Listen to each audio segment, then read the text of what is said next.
Today, I'm talking to the wonderful Rebecca Molman, and we're talking about translating the language of trauma and redefining self-care from a trauma therapist, which is Rebecca. Rebecca is a trauma therapist turned coach who studied the Master of Arts degree in counseling psychology at Alaska Pacific University. She has a YouTube channel called The Reframe from the Couch to the Conversation, and you can find the link to that in the description. So we're here, as always, to talk about personal transformation. Rebecca, would you like to introduce yourself, tell people where you are, etc., and what you do? Sure, absolutely. So I'm in Alaska, which is spring is here and the sun is coming back, which is so nice. And yeah, so I'm a trauma therapist. I have a full-time private practice, and I specialize actually working with first responders, but cover mainly adults also.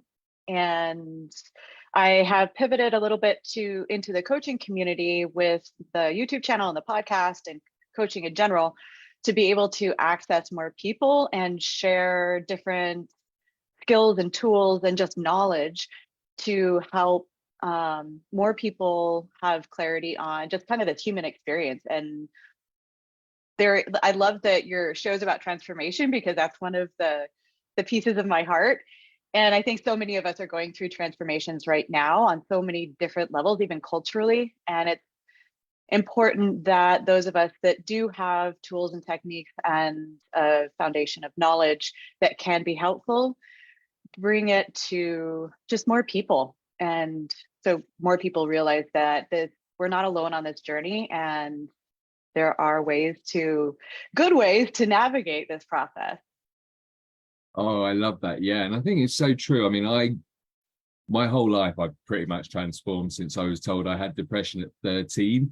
And, every time I thought it was the last transformation, but now I'm at a point where I realize it's going to be a consistent transformation. And especially, like you say, with so many things going on in the world is the best way. I'm not going to get into too much detail, but yeah, we're looking to change culture. We're looking to change the way we do things. We realize, like, the way we've worked for so many years is mind-blowingly hard to stay healthy, and really unnecessary, considering we created everything. But let's not get too deep. Oh wow, Holly, hey, lovely to see you. Maida, lovely to see you.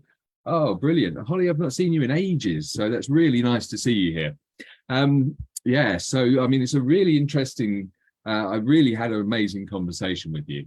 And so we're specifically going to talk about trauma, reducing stress and anxiety. And I know, most of us go through these things. So first of all, like, from a trauma therapist, what is trauma? So the way I describe it, and there's going to be a number of different ways different therapists would describe it, but the way I describe it to my clients is any moment in time that a situation overwhelmed your nervous system to the point to where it was not able to digest naturally. It gets lodged and stuck in the nervous system. So does that make sense? Yeah, absolutely. Yeah, for sure. There you go. So it's that simple. I mean, and Norma's already commented, school years often traumatic. And yeah, so yeah, I think it's like, because I know that I can traumatize myself from working too hard, for example, but I have now got the skills to clear those things out of my nervous system, but they still get stuck for a little while, So yeah, I mean, what an amazing description. And so trauma often leads to stress and anxiety? Well, if you think about so imagine your nervous system and just the fabric of your human design, right? Mm-hmm. And every time there's some sort of a trauma or anything gets disrupted and stuck in that nervous system, it's like it causes a wrinkle, right? It causes an abrasion. So remind me of the question that you just asked, please. So does trauma lead to stress and anxiety? Yeah. So if you imagine your system running smoothly, every time that you have one of these wrinkles in the system, Mhm. then it's going to create a disruption. And that disruption oftentimes is the stress or is the anxiety. And obviously we can have stress coming from the outside world, and we can definitely dive into that because I love that topic. But the difference of the internal stress versus external stress. Mhm. And when we have these traumas caught up in our body, we're not able to navigate the external stress coming in or see as clearly when we start to have that internal anxiety. Okay. And so vice versa, does stress lead to trauma, or does trauma have to be an Mhm. experience, one-off experience? So, Well, so trauma can be many different things. And there's what I call critical incident trauma. So that's going to be like a car accident. That's a one-time, like what you said, one-off kind of situation. May not even happen again, but it can have a lasting impact. And in that moment, your nervous system was not able to digest the full experience of what happened, or even the physical impact of what happened. But then there's also trauma from not being able to adjust, say, in childhood, like one of your listeners was talking about. Like it can be very traumatic for a myriad of different reasons. Childbirth, even before we have the language or the language, we're just mhm. coming into this world. That's also can be very incredibly traumatic experience. So trauma to me is what helps to curate the perfect situations um for the experiences you want to learn in this life, or you've come to learn in this life. Does that make sense? Yeah, yeah, absolutely. And I love that. And I actually got a question. So can trauma make us ill? Well, if you go back to the thinking of it as caught up in the nervous system, and if it's not running fluidly, then it can create disharmony, or it can create stagnation, or it can create tension and restriction. A lot of times with trauma, you'll hear the words, I just feel tight, or I feel restricted in this area. And people oftentimes can feel, even if it's an emotional trauma, where do you feel it in your body? Oh, I feel it in my chest. I feel it in my gut.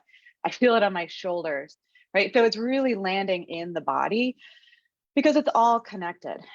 But so yes, it can, and I believe it does, especially emotional trauma that gets stuck and just lives there can distort the physical body and create disease on that level. Yeah, absolutely amazing. And so, just the thing that came into my mind is, do specific traumas show up in specific areas of the body, or is Mm. that they do, or is that different for every person? Well, it depends on the trauma, right? So if it Mhm. was that critical incident, if it was that car accident, it's probably going to be directly related to the physical impact. Okay.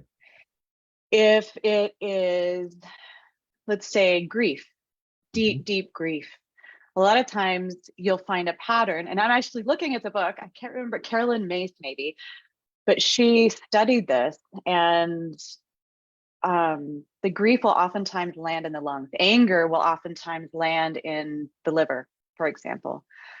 So seems to be some sort of a pattern. And I was just talking with a good friend of mine recently, and she has done a lot of work and research around the Chinese medicine system, or the meridian.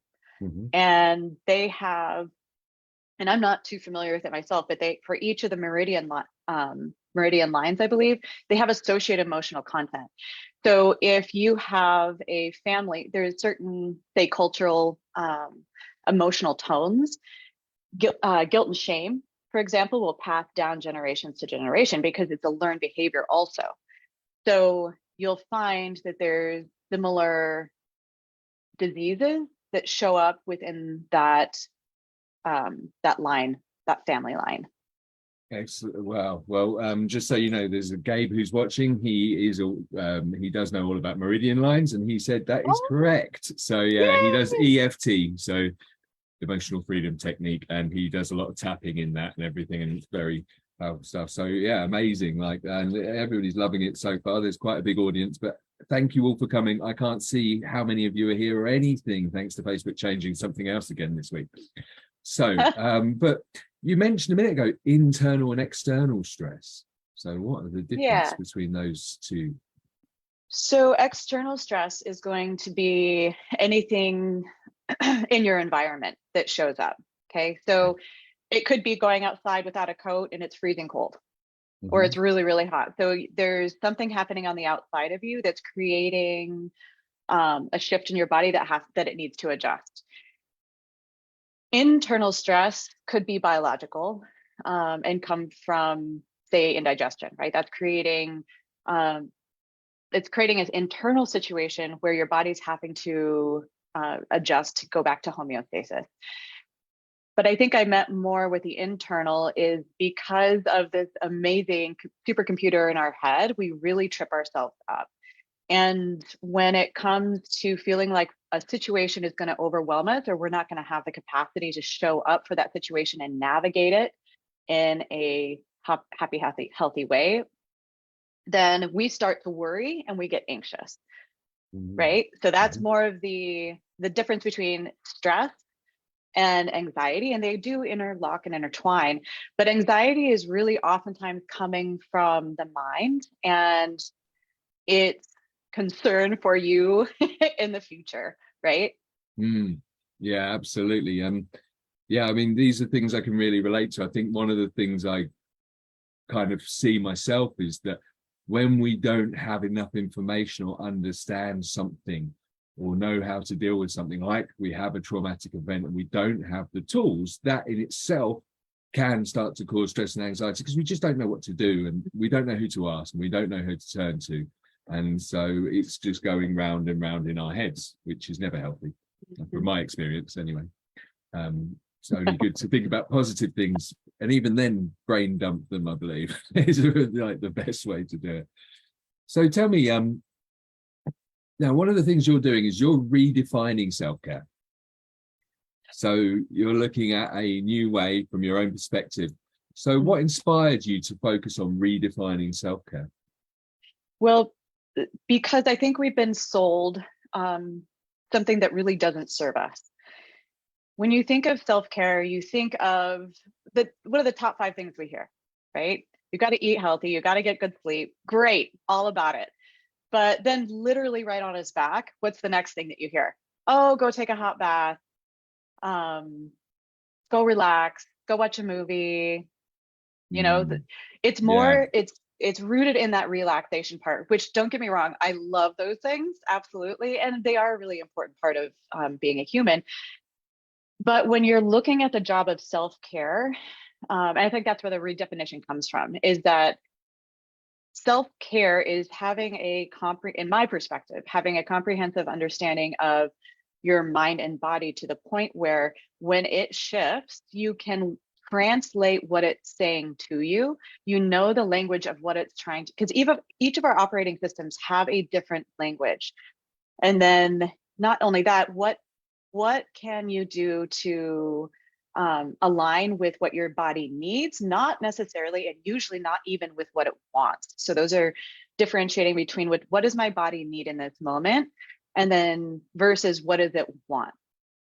And then another layer to that is the conditioning versus the concept of relaxation. So oftentimes the happiest, healthiest people are on the other side of highly trained, like conditioned behaviors. Does that make sense? Yeah, absolutely. Okay. Yeah, for sure. Yeah, I mean, I love it. I couldn't agree more with my own discoveries. So like, there's often like what we want is definitely not what we need. And I was not somebody that did a lot of exercise after school, if I'm honest. I was just lucky I used to go out and dance a lot. But then as I've got into self-development, and only in the last 5 years, really, I kind of like, how are all humans, well, let's not say not all, a large majority of humans walking around this planet thinking they don't need to exercise, you know, thinking that they don't need to do a variety of things, stretching, all these things. It's just logical. We've got all these tubes running through our bodies, and they need, and all these tendons and all these strings, and they need stretching, and they don't want to be blocked up. And it's blown my mind that I was even there for so long. And so I'm completely with you. One of the things you said is that each system in the body has its own language. Yeah. Mm-hmm. So how does that work? So Right. So the way I've found it the easiest to experience, like the human experience has so many different aspects to it. So for describing it to clients and to even understand it myself, it was easier to put them into different pillars. So the first pillar is really that physiology first and the elegant human design, like literally your body, right? Mhm. And different ways to engage and understand that operating system. Then your emotions, your mind, and then lastly, sense of connection. So each one of these has a different way it shows up. And let me see. So for example, if you compare the emotional operating system to your physiology, it's going to, well, let me just ask you, is your experience of emotion a little bit different than when you have, when you know you need to stretch? So yes, yeah, so how I feel when I know I need to stretch, is that, do I feel emotion? No, Sorry. no, like just okay, so your emotional experience, is Mhm. that textured differently than when you're just looking at your body? When you're getting information and data from your Mhm. body, Mhm. does it seem like it's different than when you're getting information or data emotionally or even intuitively? Yeah, yeah, definitely. Yeah, I see your point. Yeah, for sure.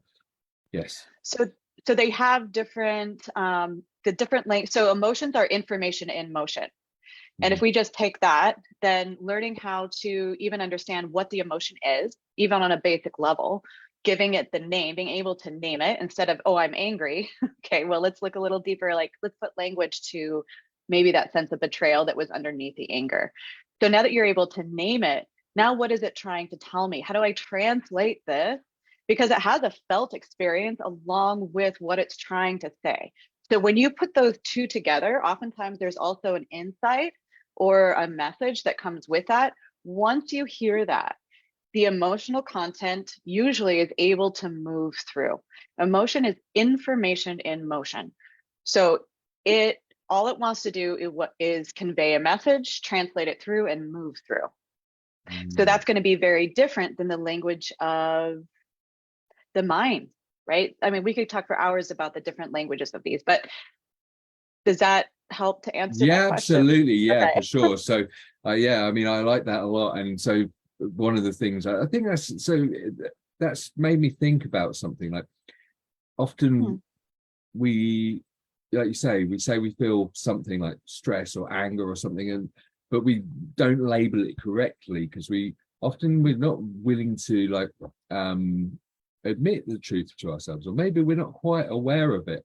Um, so you said, like, for example, betrayal there. What would you say to somebody that is first feeling angry, then realizes it's because of betrayal? What would you recommend that they did to clear that energy? Mm. So the process I walk my clients through, and this is something that it's a not the reason these techniques work so effectively is because you're accessing already hardwired systems in your body. So when you have a emotional content that's trying to move through, that's not as dense or not as stuck, say, as the betrayal piece, your body's already doing this. But I think it's just bringing awareness and attention to the process itself. So with the heavier, more dense and stuck pieces like betrayal, you can reverse engineer it and apply it, right? Just a little bit more intentionally. So what I encourage my clients to do is pivot towards, where do I feel it in my body? Oh, I feel that right here, right in my gut, maybe. Okay, what is it's betrayal? Is there any other emotional content that is linked onto it? No, it's just pure, well, rage maybe, and then betrayal. And then is to completely lean into it. I have them put their hand where it's at on their body and go into the feeling of betrayal. And oftentimes what will happen is there's a hesitation where people don't, because that's big energy, right? And we're we want to run the other direction from pain. We want to run the other direction. And that's why it sits in our bodies for so long and creates disease. But if you can go towards it and realize that it's only going to move and have relief on the other side, and it may take a couple times, and that's okay. But you go into it, even if it feels like it's going to swallow you, it will not swallow you. At least it hasn't swallowed anybody yet. And allow it to be seen and heard. When we witness the pain inside and sit with the parts of ourselves that are no longer connected, deeply connected, which betrayal would sever that, then it's like magic. It just shifts it. It absolutely shifts it. Awesome. Yeah, I mean, it makes a lot of sense to me. One of the things that I learned about myself was that I often blocked my emotions. And then on my journey, I was reading in 2019 or 18 about this psychologist, Nick Wignall. He writes some awesome posts. And one of the things he said, never block your emotions. And then as I got into meditation, I started to understand the importance of letting them flow, because we're creating blocks in our body. So your first pillar is human design, or our elegant human design. Now, is that what is human design? So there, I couldn't find another word that worked better than that. There's also people have something called human design, where they look a chart up online and it's this whole thing. That's not what I'm talking about. Human design is this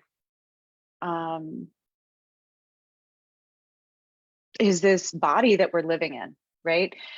Independent of the mind and emotions. If you can try to pretend to keep them in separate buckets, even though we all know they're not, but it's the human body. And what really originally got me looking at the human body in a more intentional way was I was working with one of my clients that is a combat vet.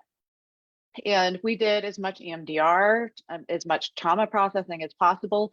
And the weird thing was the anxiety and the depression were gone, right? The trauma was gone. Anxiety and depression weren't there, but it was still falling flat. Like it was still had this like flatness to it. He just had this flatness to life. So they went and they did a gut biome and endocrine check, and realized that instead of just looking at the low testosterone, they were able to do something that was called a Dutch test, which shows the cascading reason why there was an endocrine deficiency, and then also a deficiency not processing the flora and fauna of the gut was really off, which is where a very significant portion of your serotonin is created. So once that was put into regulation and adjusted, it completely shifted, because the wrinkles in that nervous system were taken care of. But what really needed to happen is the body was still sluggish and not producing the feel-good hormones that it needed.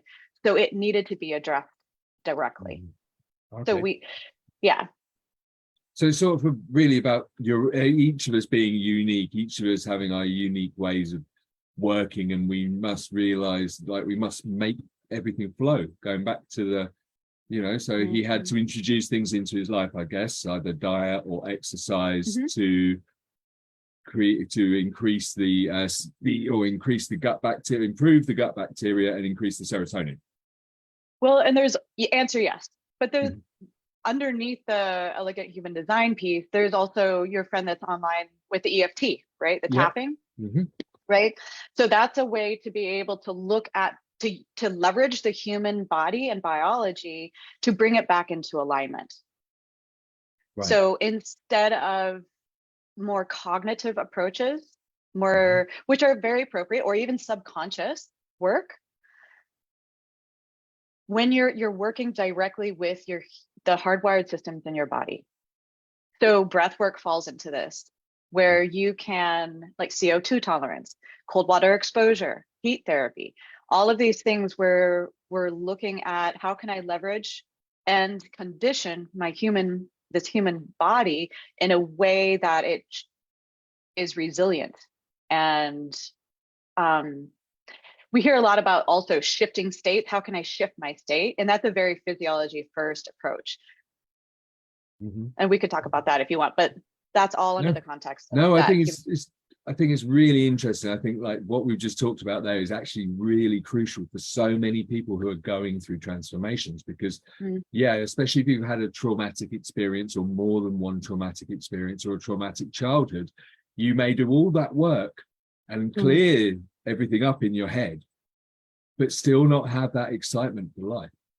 And I think, you know, that would then make you feel down. Why are people enjoying more life than me? Why can't I feel this? Why can't I feel that? When really there may be something more physiological that you need to look at. Maybe it's like diet or breathing or tapping, or, you know, I've been looking at transmuting and changing my vibration. So, and I've been perfecting that. So even if I have a stressful situation, I know that I have all the thoughts and energy that I need to transmute it and go to a higher vibration. And I do that through breath work or meditation usually.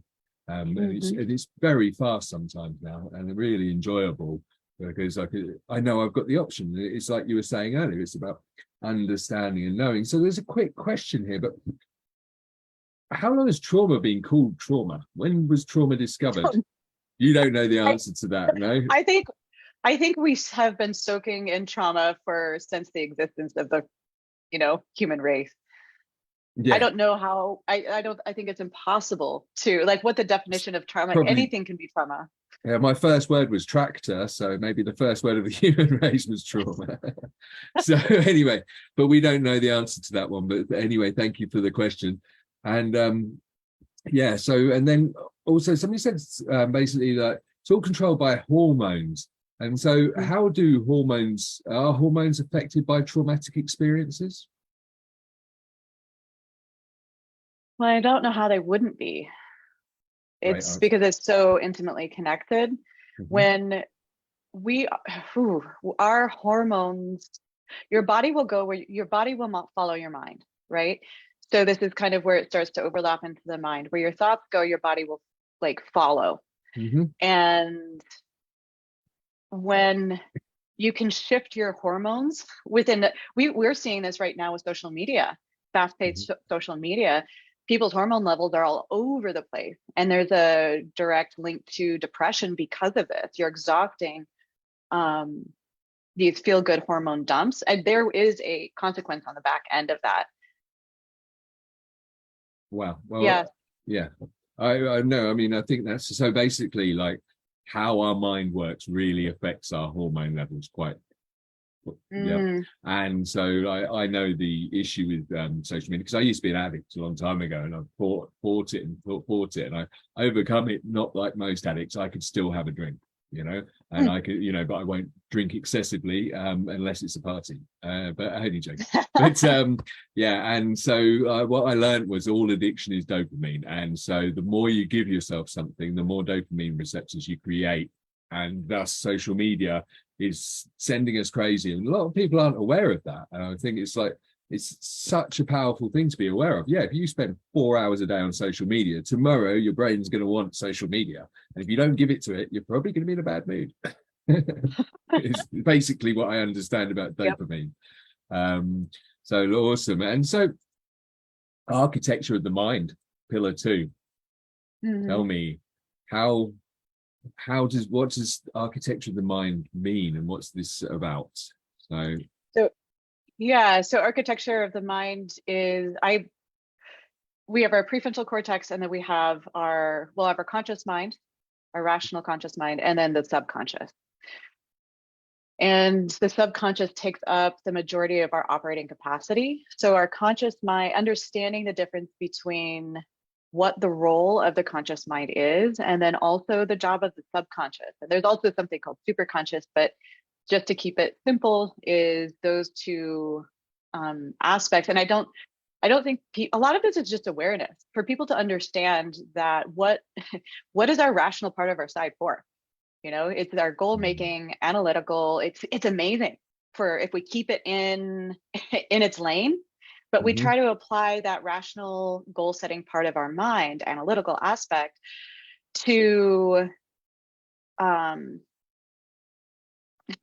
to the subconscious's job, if that kind of makes sense.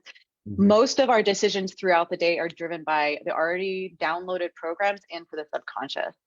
So we think we're actually in control of what we're doing the majority of the day, but unless you are intentionally, mindfully moving through space and time, then you are running by the programming that's already been downloaded, primarily from the first 7 years of your life. Yeah. Right. Hmm. Yeah. So yeah, I read a book on transactional analysis, and it's really interesting stuff. Mm. So how we basically absorb everything up until 7 years old, Mm. and unless we make a conscious decision and actually act on it, we will just replicate all the things Mhm. we saw as children as we grow up. So when in our 20s, we'll act like our parents were in their 20s, in our 30s, we'll act like they were in their 30s, and we just literally do it unless we're like, actually, that hurt me. I don't want to do that to other people. What's the other option? And then put it in practice. And sometimes we have to keep putting it in practice consciously for it to become a subconscious belief. I also read a lot about rewiring the subconscious as well.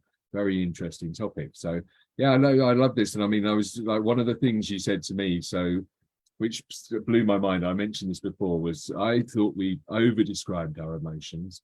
And Rebecca was kind enough to tell me that we have 34,000 emotional responses. So I now know, and I like to be corrected because, you know, I want to understand myself. I want to know how I'm working, that I've got a lot more emotional responses to experience, most likely, or maybe I've had them all. I don't know yet. I'm not counting.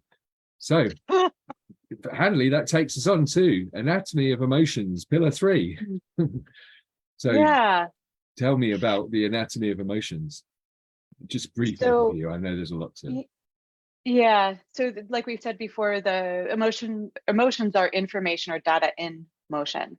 Mhm. So when we're able to identify and put texture through the language to the emotional experience, we get a little bit more clarity. And actually, I think Brene Brown has done a really beautiful job at bringing this to more and more people through her work, but just being able to understand what is the difference between different flavors of these emotions, and then what is that emotion trying to tell me. Grief, for example, is an emotion that is helping to show you that something significant is changing, shifted, or is that's really a pillar of your identity has moved. We, without any understanding grief, we're experiencing it, right? It can be a very big emotion, but without the framework of understanding what it's trying to tell us, then it can be really destabilizing and kind of scary. So then learning what that emotion is trying to say, and then not getting stuck there, but allowing it to move on and shift and change naturally, flow into something else, because it wants to be fluid. It wants to have movement, and it won't just stay that itself forever going through this process. Yes, I mean, that's amazing. So tell me, you said like grief is almost like we've disconnected or lost a part of ourselves, but yet often we feel it when we lose someone or something. So is that because we feel like we've lost a part of ourselves? Is that because of that connection that we have, because of the experiences we're having with them? Is that what causes that grief, with the loss of someone or something? So it can be applied not only to a person, but to a loved pet, to Mhm. your right arm. Yeah, It could be of course. applied to your job. It could be applied to your womanhood, maybe. Well, being able to Mhm. have, as a mother, right, having kids, and you go through menopause, for example. So any of these things, all of them, what they have in common is that identity. I identify as X, Y, and Z. If you go through a process that removes any major pillar of your identity, there's going to be an associated grief process. And that can even be a way of life. Culturally, across the world, I think we've unanimously gone through a big identity shift when it comes to what we all experienced with COVID, right? It Things changed in a big way for the majority of people, one way or another, Mhm. Definitely, yeah. And you can kind of feel that wave of grief that's and continues to move through the human population. But really, it's so if you think about your identity as like a house, right, with four pillars, and it's got a roof on it, when you take one of those pillars away, it's going to lead, the roof is going to fall down or Yeah. collapse a little bit. Mhm. So in the amount of time it takes for you to rebuild that sense of identity, sense of self, right? Maybe my mom's gone and she was kind of holding together my sense of self, or I was leaning on her because she's my mom, right? It's a matter of reconfiguring and stabilizing identity to be able to,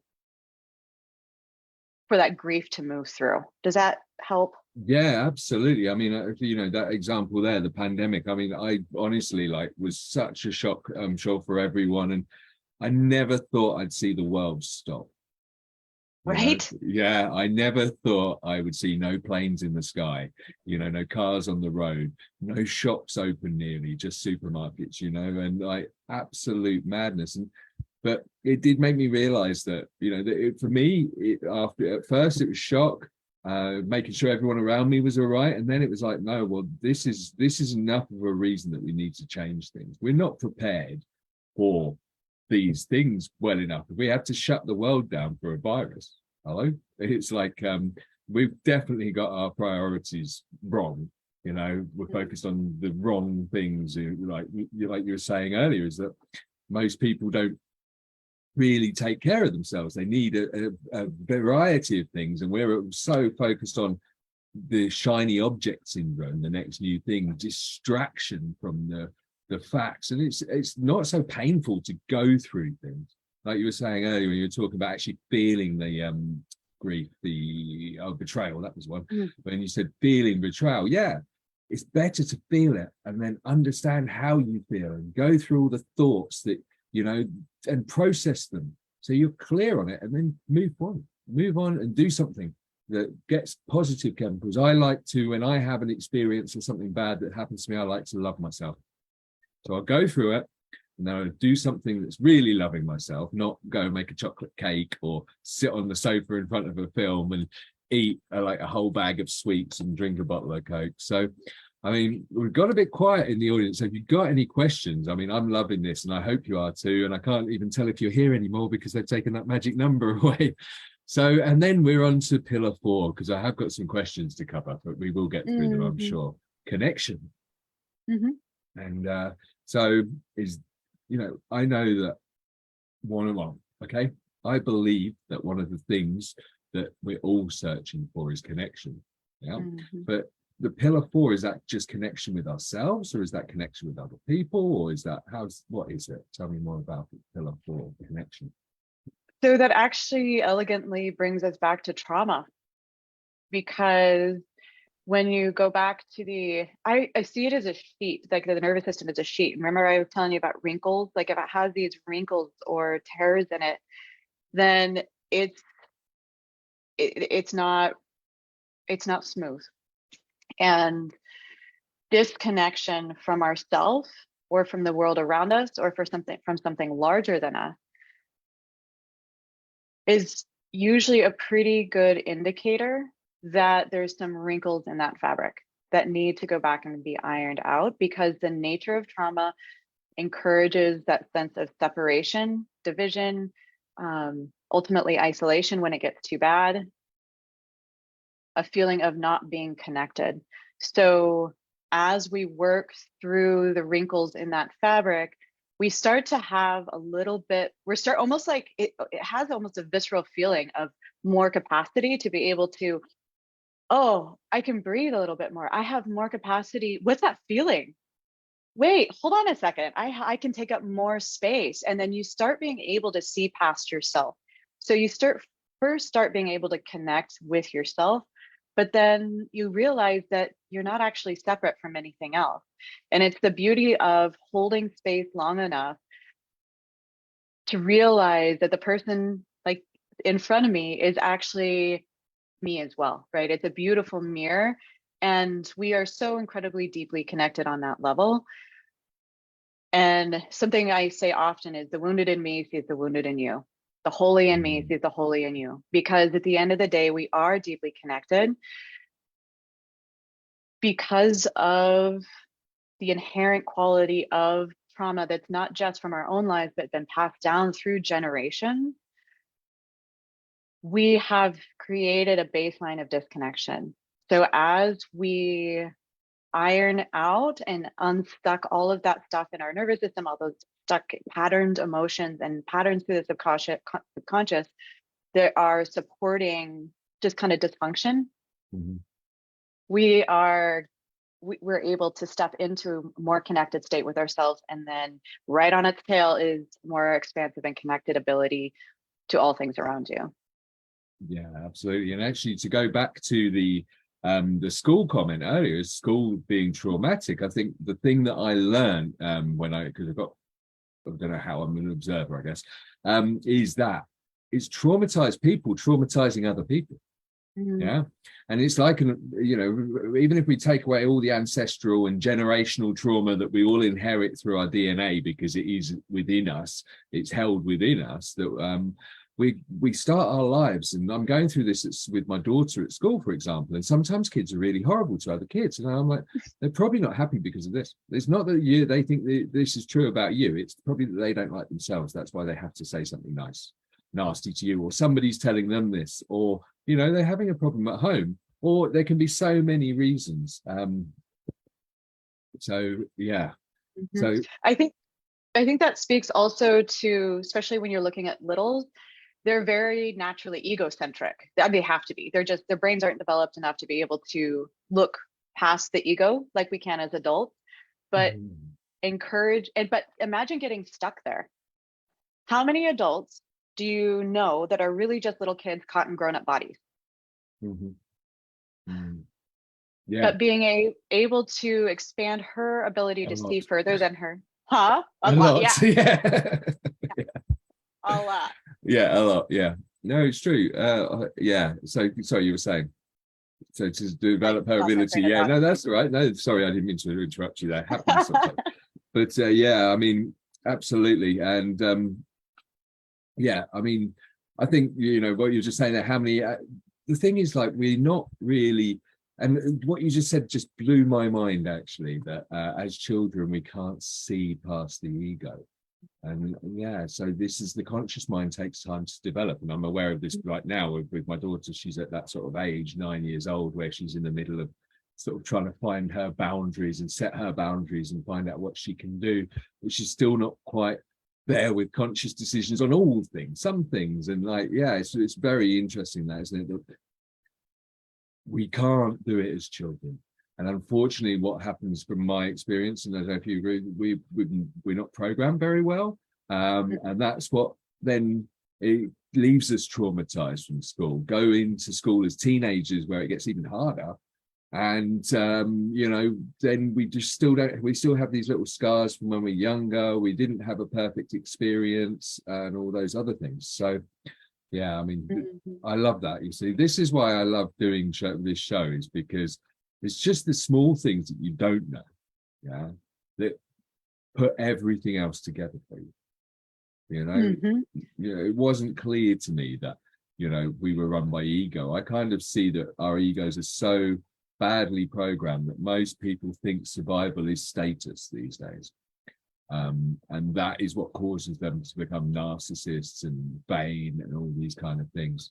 So what role does mindfulness play in trauma-informed self-care? So we've talked already about breathing a little bit. So what about mindfulness? What role does it play? Yeah.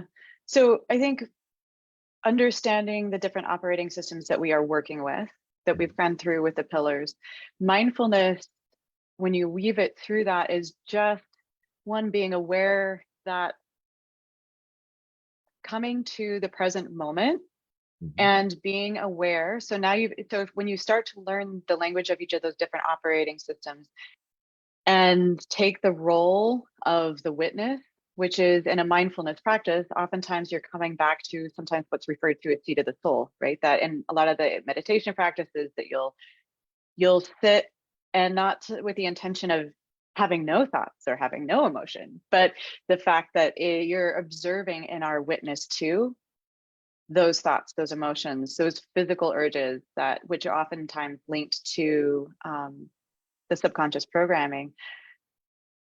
When we come into the power of the moment, we can have a much more intentional relationship with not only ourselves, but our life, with those around us.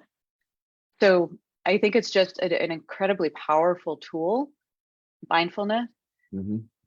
to pull somebody from out of future and out of past, and then just to the present moment, which is where any decision ever has ever been made, because it only happens in the now.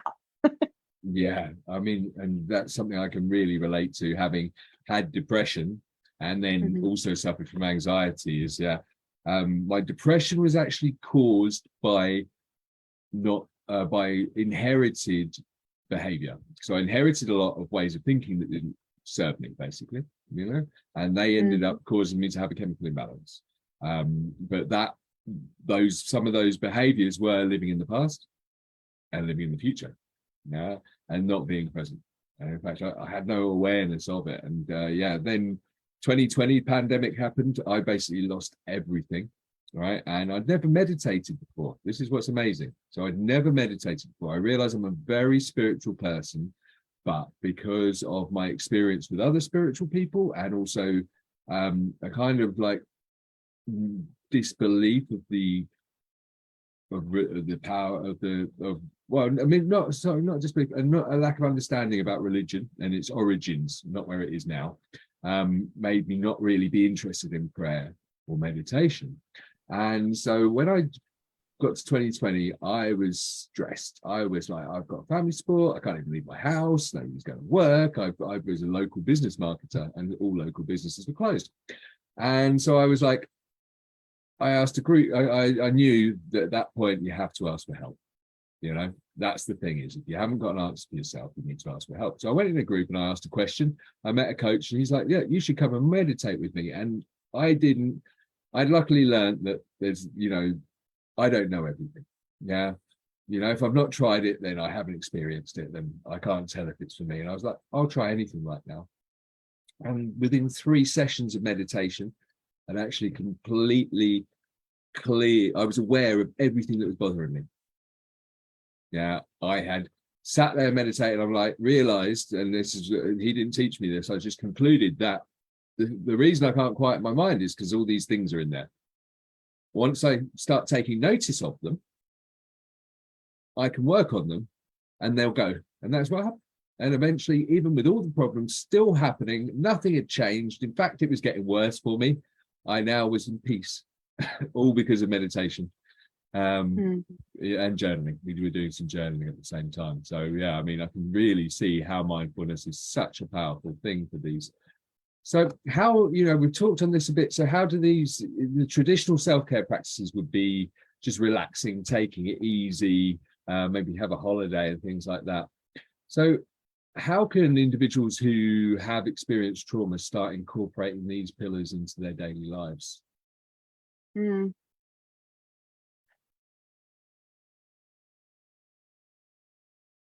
I think the important part is just to be aware, like start at the beginning. Just start Mhm. asking questions, being curious.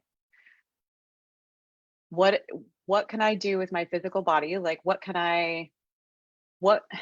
there's so much. How can they start incorporating them to their like day-to-day lives? I think starting with a mindfulness piece, right? There's a Mhm. beautiful, I think that's a great place to start. And it doesn't have to be as intimidating or woo-woo as it's actually foundational. And there's two, Michael Singer, I believe, wrote The Untethered Soul, is where I usually encourage people to start with reading the first few chapters of that book, because he just really simply and elegantly helps to bring your attention into what mindfulness is in a way that's very easy to follow. But I would say reverse engineer it. Where do you want to go? Where, if you could wave a magic wand, where do you want to go? What's the long-term goal? What's the end goal? And then reverse engineer it, because it's less about the how do I get there? You will get there, but you first have to identify it. Then look at each one of the operating systems. What do I have to do on a physical level, mental level, emotional level, and sense of connection, right? Mhm. Each one of those areas to line me up with where I'm going. And because the answer is going to be different for everybody. So we could go through some basic like best practices for each, but I think if you're just asking yourself the question, where am I in misalignment? Like if for emotionally, right? If you have a narrative in your head that is just toxic, it's not, I probably not lined up with that passion, that goal. So check, but it starts with being mindful, right? You wouldn't even be able to catch that narrative that is dumping all of the toxic hormones that you're actually addicted to in your system for 6 hours during your day, and sabotaging your goals, dreams, and desires and where you want to go. So I guess just show up with curiosity and play with it, have fun, you know? Yeah, absolutely. I mean, I couldn't agree more. It's actually like one of the things that I had to do, because I had a lot of subconscious errors. I didn't have a lot of self-worth. I didn't have a lot of self-belief, but I learned to front it and kind of just bury it. But when I became an entrepreneur, that's when it really started to show. And so then I started learning about rewiring the subconscious, and I read about transactional analysis, and I'd already done NLP and CBT, so I was quite equipped at this point.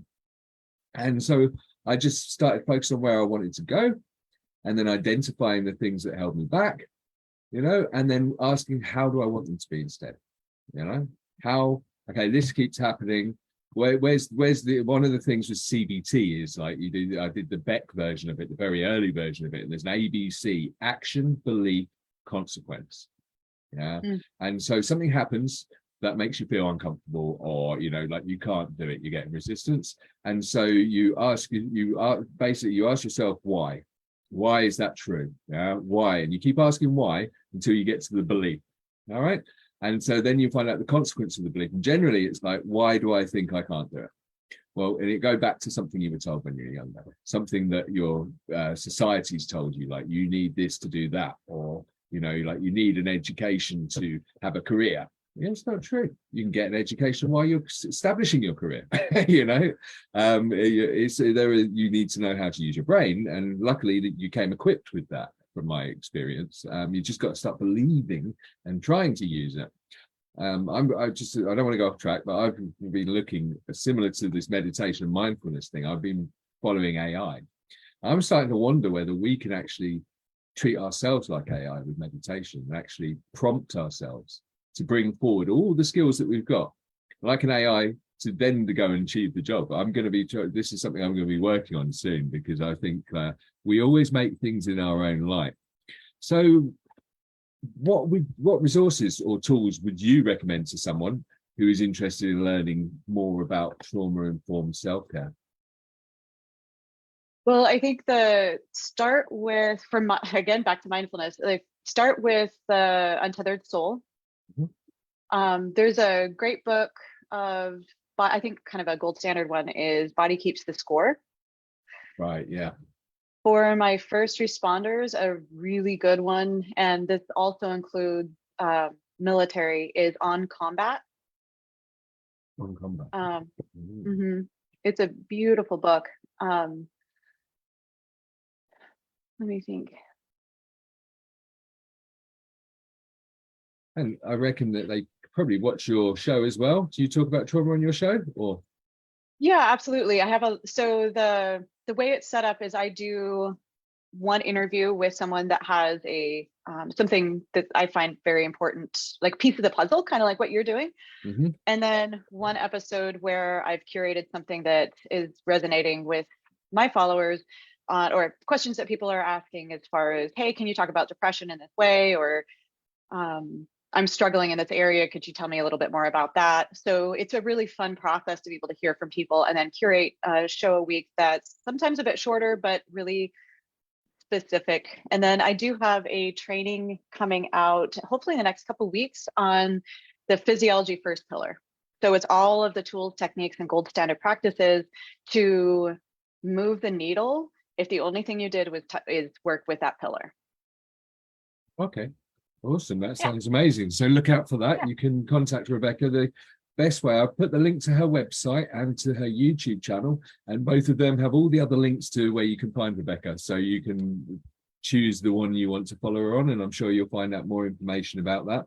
Now, I mean, one of the things you mentioned earlier was you started talking about how we're all connected. And I think this really relates to our show last week, The Greater Good and Oneness, because that's exactly what we were talking about, is how if you put out bad energy, you're just affecting the environment around you, you know. And the way you described it, I absolutely love, because there's one thing again that I learned in the last 3 years is you see the world as you are. So the things you see in other people are the things that you're probably, if you don't know yet, harboring inside of you.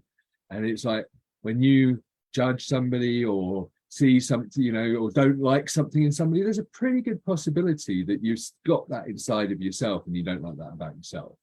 Because otherwise you just go, silly people. Yeah, you wouldn't be so triggered and traumatized. And for me anyway, that's been my experience.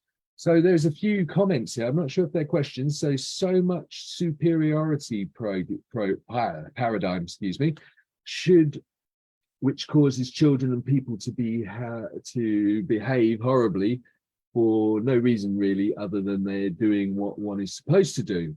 We lose out by default, sadly. Yeah, so I think that's that traumatic. So the question that came to mind that kind of relates to that is there anybody who's not been traumatized? I don't believe so. No, I'm starting to think that myself, to be honest. When the more I do these shows, the more I understand things. And the other thing that came to mind was generational trauma and ancestral trauma. How can we clear these things? Is there, is it possible? Oh yeah. There's and there's a whole nother, there's those two, and there's also, depending on your belief system, past life regression, right? So the impact of how we carry that through. But if we're just looking at ancestral and like our lineages, it's the same way. It's just sometimes you have to work a little bit more, from my experience, with the subconscious. So things like EMDR, eye movement desensitization and reprocessing, it's a therapeutic technique, works really great for trauma that happens during your own life.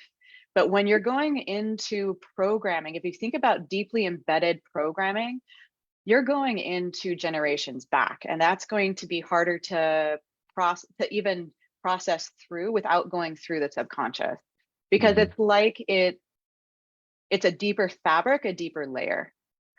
Does that make sense? Absolutely, yeah, for sure. I mean, what I love about our conversation is we're here talking about trauma from a psychologist's point of view, somebody who's fully qualified. So we're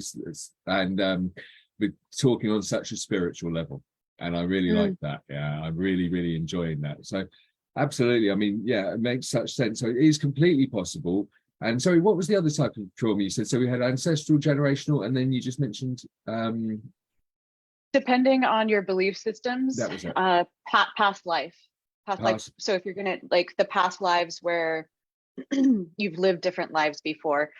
However, there's some different points of view on that. And the way, for people that really struggle with the concept of past lives, is looking at even just the DNA that gets passed down, cellular DNA that creates the physical body that we're in. That can directly be impacted by stress from previous generations. So we see that with Holocaust survivors and higher cortisol levels right out of the gate for the babies, because there was such an intense trauma down that family lineage, and for the most part, cultural lineage. But just as that information is encoded within our DNA, we also have emotional content and encoded in that as well. And we can go back down the ancestral line, or we can go back into other experiences we've had prior to this, if that is in your belief system, which would be past life regression.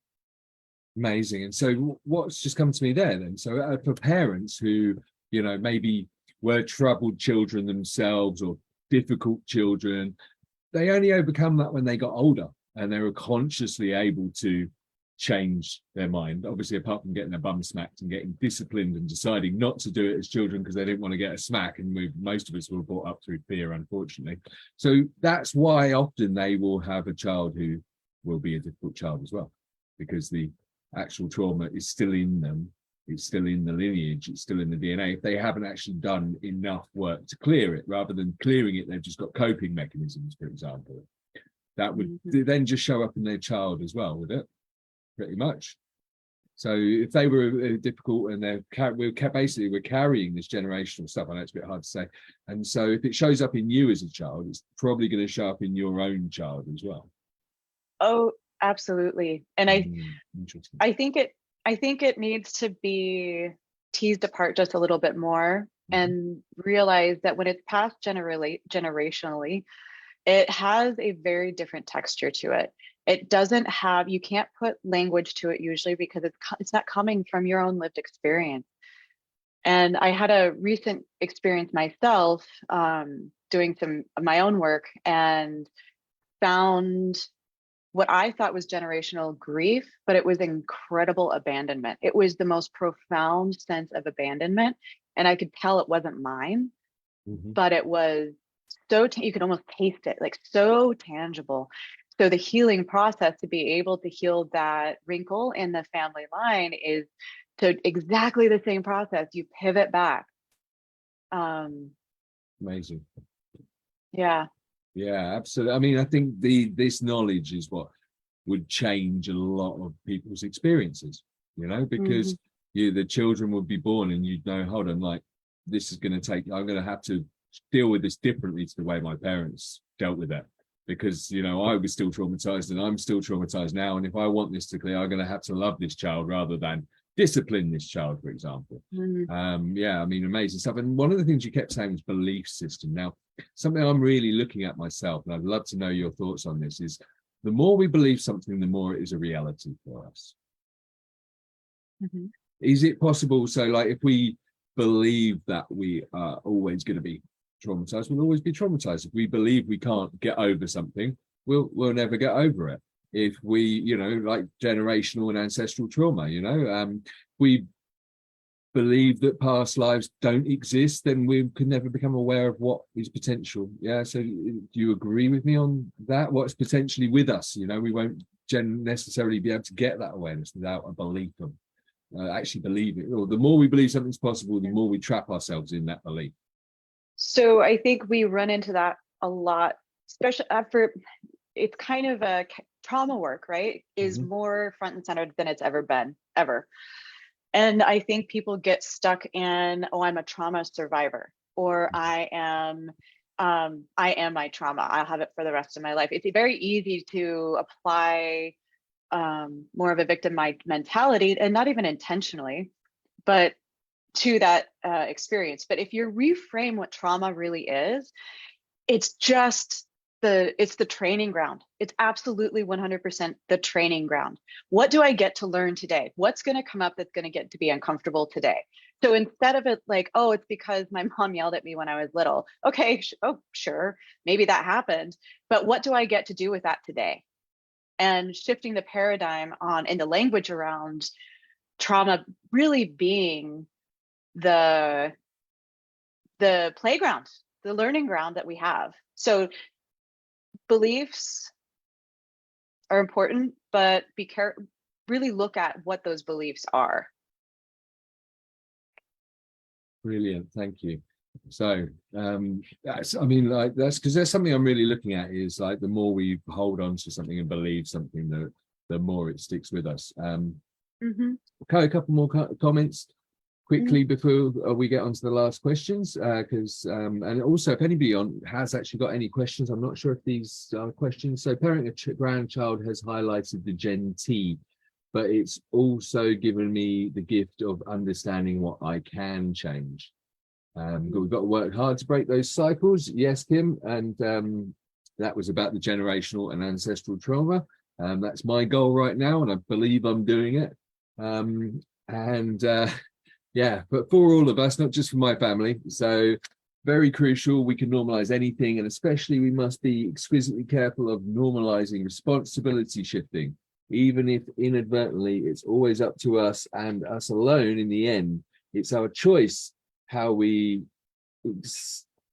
act and respond, deal with and do, etc. Yeah. And I think that goes back to what we were saying earlier, is like, we have to make a conscious choice about what it is we want to bring into this world and what it is we want in our lives to achieve those things we want. And again, that's one of the beliefs, is that, there are I think we become so traumatized by our past that we form these really unhelpful beliefs that limit us from even imagining that our dreams are possible, and it just stops us dead from working towards them. And even that in itself is a painful experience, to spend your whole life not believing you can do the things you really want to do. I believe is quite a painful experience. So how can the larger community, beyond just mental health professionals and individuals who have experienced trauma, benefit from understanding and practicing trauma-informed self-care? Well, I think if we're going to conceptualize self-care, so trauma-informed and then self-care being what we kind of started off with, that it is the training your mind and body and emotional content and just your whole being, training it through the things that it needs to do to be happy and healthy rather than just what it wants to be. That in itself, so trauma, that question got tangled in my head. Okay.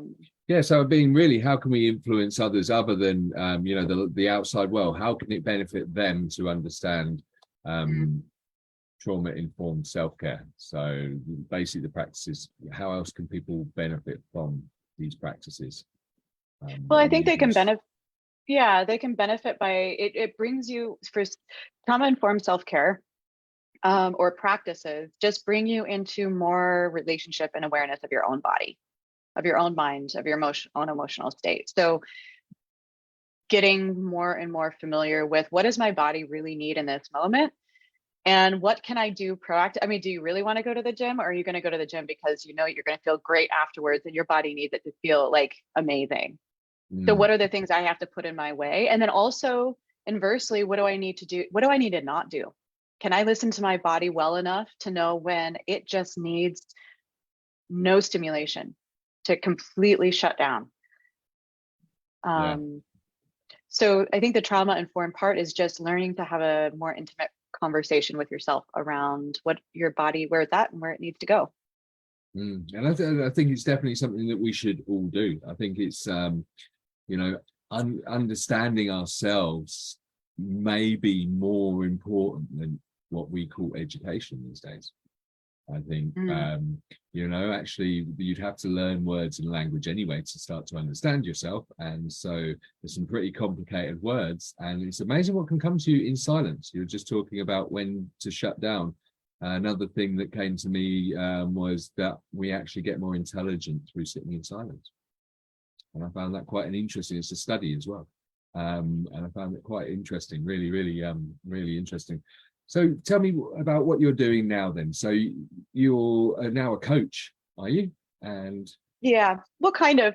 So my goal is to be able to reach more people with foundational education, much like what we're talking about today.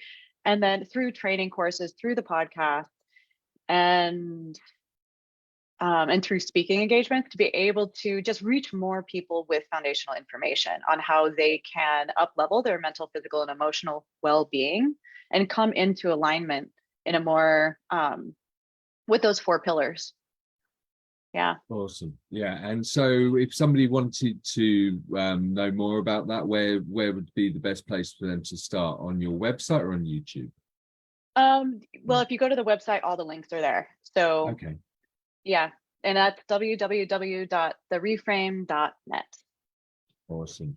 Well, I mean, for me, this show has been absolutely amazing, truly transformational, and that's what this show is all about. Real food for thought for me, and that's the name of the show. And it's absolutely like nourishment for my mind, body, and soul. And I think I would recommend to anyone who's catching the end of this show or watching this show to really think about the 4 pillars that Rebecca shared with us today, to look at things like mindfulness, to realize that you can do whatever you really want to do. Become aware of who you are and who you want to be and how you're going to get there, and then make a choice about what you're going to do that. We talked a little bit on this, but reduce the inputs, reduce the negative inputs, the unhealthy inputs, the amount of inputs, or not so much the amount of time you spend on one input, and get a variety of inputs to really vary and benefit your life. So anyway, thank you so much, Rebecca. It's been an amazing show. Thank you so much for having me. Your shows are great. I absolutely adore watching them. Oh, do you know what? I've caught Fantastic. a few of yours. I've got to start commenting because I have a child and she always comes in when I've got free time and time to watch shows. And then I'm like, oh, I didn't get that comment. I was just thinking that before we met, because I've watched 3 of yours. Watch Rebecca's shows. So it is, let me just, the reframe. From the couch to the conversation. And sorry that I keep forgetting that. That's it. I have a lot of cortisone in my brain at the moment, so I keep forgetting things. I've been doing too much. Thank you, everybody. Thank you, everybody who watched. Really enjoyed all your statements, comments, questions, and the fact that you were here with us today. Talk to you all soon.